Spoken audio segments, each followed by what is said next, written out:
아모스 5장 18절부터 27절 말씀 같이 합니다. 화 있을진저 여호와의 날을 사모하는 자여, 너희가 어찌하여 여호와의 날을 사모하느뇨? 그 날은 어두움이요 빛이 아니라 마치 사람이 사자를 피하다 곰을 만나거다. 혹 집에 들어가 손을 벽에 대었다가 뱀의 물림 같도다. 여호와의 날이 어찌 어두워서 빛이 없음이 아니며 캄캄하여 빛남이 없음이 아니냐? 내가 너희 절기를 미워하여 멸시하며 너희 성회들을 기뻐하지 아니하나니 너희가 내게 번제나 소제를 드릴지라도 내가 받지 아니할 것이요 너희 살찐 희생의 화목제로 내가 돌아보지 아니하리라. 내 노래 소리를 내 앞에서 그칠지어다. 내 비파 소리도 내가 듣지 아니하리라. 오직 공법을 물같이 정의를 하수같이 흘릴지로다. 이스라엘 족속아, 너희가 40년 동안 광야에서 희생과 소제물을 내게 드렸느냐? 너희가 너희 왕 식굿과 너희 유상 기운 곧 너희가 너희를 위하여 만들어서 신으로 삼은 별 형상을 지고 가리라. 내가 너희를 다메섹 밖으로 사로잡혀 가게 하리라. 이는 만군의 하나님이라. 일컫는 여호와의 말씀이니라. 아멘. 어제부터 계속되어지는 아모스 선지자의 슬픈 노래 애가입니다. 오늘은 저주하는 내용과 그리고 하나님께서 예배를 싫어하고 오히려 그들로 하여금 나라가 멸망할 것을 말씀하고 있습니다.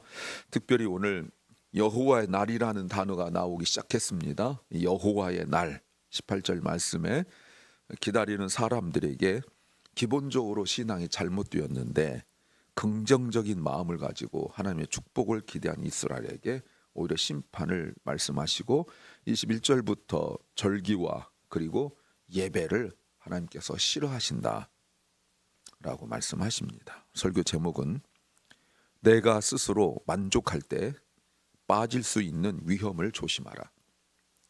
내가 스스로 만족할 때 빠질 수 있는 위험을 조심하라 제목입니다. 이것은 우리가 지난 금요일 빌립보서 4장 13절에서 4장 11, 11절에서 자족과 다른 이야기입니다. 오늘 이야기는 내 스스로 나 자신에게 내 행동에 내 하는 일에 만족할 때 빠질 수 있는 그 영적인 신앙적인 위험이 있기 때문에 조심하라고 말씀하고 있는 겁니다. 어떤 걸까요? 첫째는 의무는 하지 않고 특권만 누리려는 것은 재앙이 된다는 겁니다. 어제 강조한 것이 무엇이었냐면 하나님의 말씀을 들으려 하지 않았습니다. 하나님께서 말씀하시기를 여호와를 찾으라, 여호와를 만나라, 그리하면 너희가 산다. 너희가 지금 만족하고 있는 그 예배 잘못됐다. 어느 지역에 가야 되고 또 많은 사람들이 모여서 안심을 하는 하나님을 만나지 않고도 너 스스로 만족하고 있는 예배는 위험한 것이다 라고 말씀하시면서 7절에 공법을 먼지같이 쓴 것 같이 쓸모없는 것 같이 변하고 정의를 땅에 던지는 자들, 아주 쓸모없다고 하는 자들, 미시파트와 게다카를 버리고 있는 그들에게 하나님께서 말씀하셨어요. 안 듣습니다. 그들에게 18절 화 있을진저라고 말씀하시죠. 화 있을진저, 화 있다, 저주받는다 이런 뜻 아닙니까? 너희가 망한다 뜻 아닙니까? 선지자들이 하나님의 말씀을 전할 때 사용하시기도 했고, 그리고 예수님께서도 바로 이 팔복이 아니라 팔화에 대해서 말씀하셨죠. 그런데 그 내용이 더 세져요. 앞에서 말씀하신 것보다 더 세져요. 저주의 내용이 더 세져요. 아모스도 지금 처음 사용하고 있는 것입니다. 도대체 그러면 그들이 무슨 잘못을 했기에 그러는가? 앞에도 예배의 모습이었는데 분명히 예배 드리려고 다 몰려가고 있는 모습이었는데 그 모습이 하나님께 합당하지 않았단 말이죠. 삶에서 말하는 거나 행동하는 거나 생각하는 것이 전혀 신앙이 납지 않는데 예배 드린 것을 만족하고 있고, 내가 하나님 앞에 1대1의 관계 속에서 나 자신이 하나님 앞에 거룩하고 순전한 모습으로 나타나야 되는데 많은 삶들 속에서 나의 존재를 가치를 발견하고 사람들 많으니까 안심하고 있는 그들에게 하나님께서 오늘은 어떤 말씀하시냐면 18절 여호와의 날을 사모한다. 여러분 이거는 진짜 독특한 말이에요. 그 날을 기다린대요. 어떻게요? 속히 일으키리. 여러분 선지서에서 계속 여호와의 날을 이야기하거든요. 여호와의 날이 임하면 너와의 날이 임하면 이렇게 말씀하신단 말이에요. 그런데 당연히 이스라엘 사람이라면 당연히 하나님 믿는 백성이라면 여호와의 날을 사모해야 합니다. 더군다나 속히 임하는 것 말이죠. 신학에서 여호와의 날은 하나님이 심판하신 날이란 말이에요. 그날은 하나님을 믿는 사람들을 하나님께서 높여주시고 그 고난과 힘듦과 어려움 속에서 당한 일들을 하나님께서 갚아주시고 하나님 없이 살아간 자들 하나님께서 심판하시는 바로 그날이에요. 그런데 그날을 기다리는 것이 잘못되었습니까? 아니죠. 아닙니다. 우리가 당연히 그날을 기다려야 됩니다. 우리 그리스도인들에게는 그리스도께서 다시 오시는 그날이 바로 여호와의 날이라고 말할 수 있죠. 재림의 날 바로 그 날을 말할 수 있습니다. 그런데 왜 저주받을 일입니까? 하나님께서 원하시는 것이 무엇이죠? 어제도 보셨고 오늘 24절에서도 말씀하시지만 하나님이 원하시는 삶이 있습니다. 월세처럼 우리가 항상 모든 그리스도인들이 모든 교회가 하나님께 드려야 될 것이 있습니다. 미시파트와 체다카예요. 월세는 내지 않고 그 권리만 누리려고 하는, 당연히 해야 할 의무는 하지 않고 권리만 누리려고 하는 바로 그거죠. 한국에서는 매우 유행했던 그 영화의 그 대사, 호의가 계속되면 권리인 줄 안다는 것. 하나님의 사랑으로 계속 하나님께서 부어주시니까 내가 해야 될 일은 하지 않는 거예요. 미시파트와 체다카는 하지 않는 거예요. 공평과 정의는 하지 않고 하나님 앞에서 해야 될 일, 다른 사람이 해야 될 일은 하지 않고 의무는 행하지 않고 권리만, 즉 축복만, 자기 목만 챙기려 하는 바로 그런 거죠. 결국 어둠의 여호와의 날이 어떻게 변하는지 보십시오. 여호와의 날을 사모하는 그들에게 18절 그 날이 빛의 날이 아니라 어둠의 날이 될 거라고 말씀하십니다. 오히려 19절 마치 사람이 사자를 피하다가 곰을 만난 격이 되고 마는 거예요. 사자를 피하였는데 곰을 만나요. 집에서는 가장 안전한 곳이 어디냐면 벽이에요. 벽을 대었는데 뱀에게 물리는 거예요. 피할 수가 없습니다. 여러분 한국 속담에도 재수 없는 사람 뒤로 넘어져도 코가 깨진다? 뭐 이것과 비교할 수 없는 비슷한 의미인데 말이죠. 어떤 의미일까요? 그들이 생각하는 여호와의 날과 하나님이 생각하는 여호와의 날이 다르다는 겁니다. 그들이 생각하는 여호와의 날은 하나님의 축복이에요. 그러나 하나님이 생각하는 그들을 향한 여호와의 날은 심판이에요. 이게 뭘로 나타납니까? 오늘 마지막 절에 그들에게 멸망으로 나타나죠. 이런 일을 당하는데도 그들은 하나님 말씀을 인정하지 않습니다. 그들이 생각하는 여호와의 날, 이것이 우리에게 축복으로 올 거라고 믿고 확신하고 만족하고 있고, 하나님께서 말씀하시는 여호와의 날, 자기들이 심판받을 것에 대하여서는 생각하지 않고 있습니다. 그러나 20절 여호와의 날이 어찌 어두워서 빛이 없음이 아니며 캄캄하여 빛남이 없음이 아니냐. 빛이 없어서 어두운 것이 아니에요. 하나님 빛을 안 주시기 때문에 어두운 거예요. 그들이 기대한 것이 아니에요. 그들의 기대가 무너질 때가 올 거라는 거예요. 우리가 하나님 앞에 마땅히 드려야 될 미시파트와 체다카는 꼭 기도 제목 속에 넣어야 되고, 하루를 시작하면서 또 하루를 마감하면서 내가 그렇게 살았는지를 점검해 보아야 합니다. 두 번째는 기준이 무너진 열심은 오히려 재앙이 된다는 겁니다. 21절부터 27절 말씀에서 21절 내가 너희 절기를 예배를 미워하고 멸시하며 너희 성회 예배를 기뻐하지 않는다. 너희가 내게 번제나 소제를 드릴지라도 내가 받지 않고 너희 살찐 희생의 화목제도 내가 돌아보지 않겠다. 너희가 찬양하는 소리를 내 앞에서 그쳐라.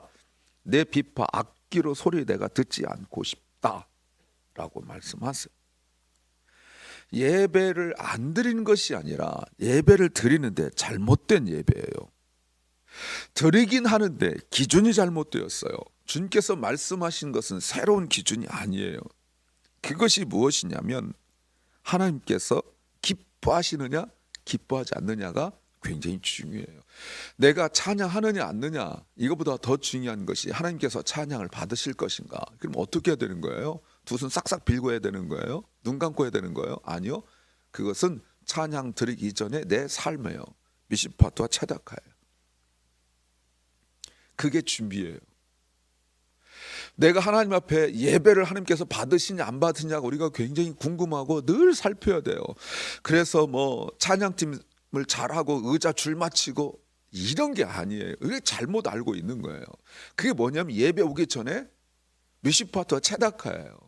공평과 정의예요.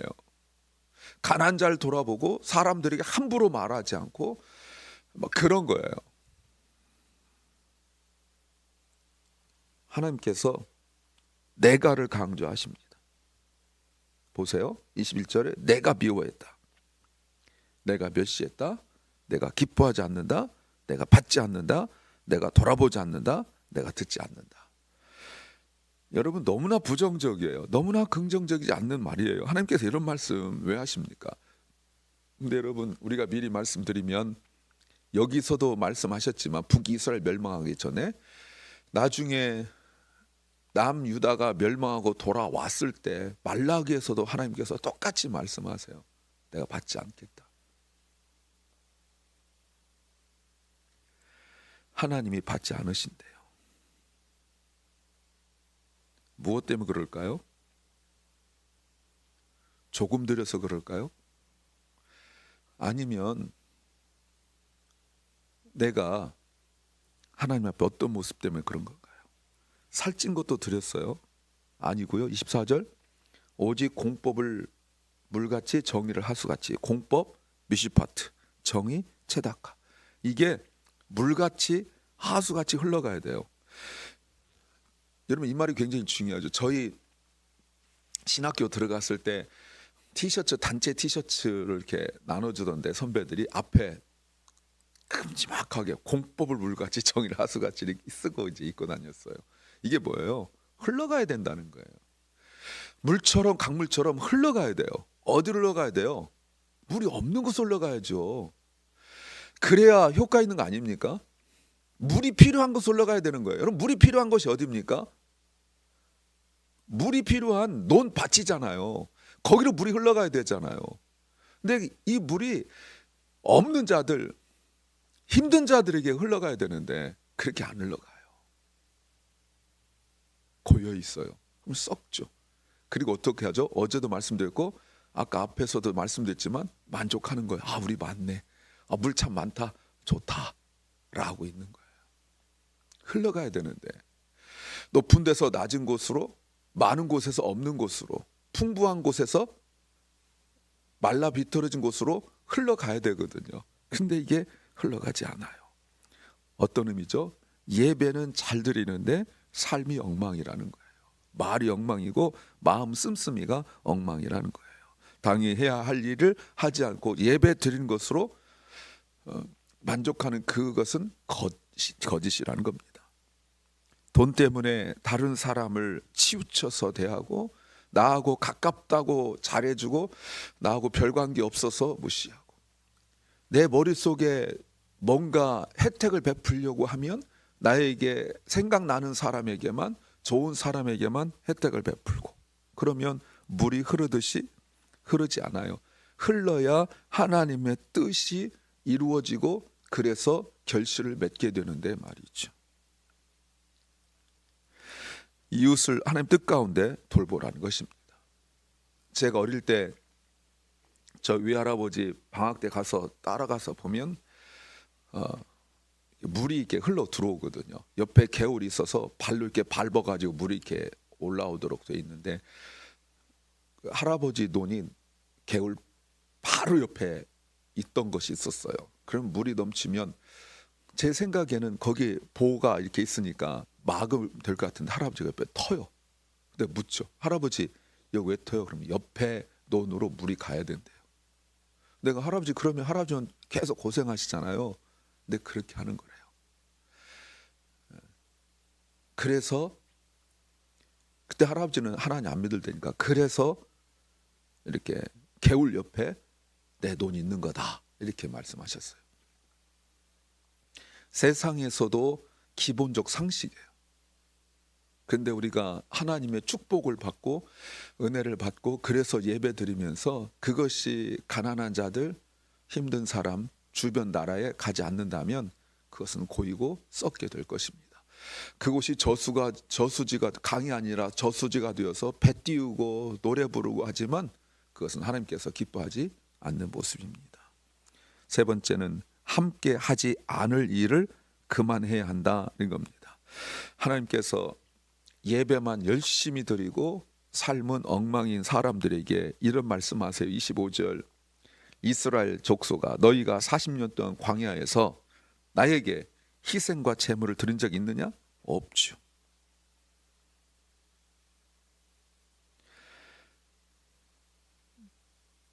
그리고 26절 너희가 너희 왕 식굿과 너희 우상 기운 곧 너희가 너희를 만들어 신으로 삼은 별 형상을 지고 가리라.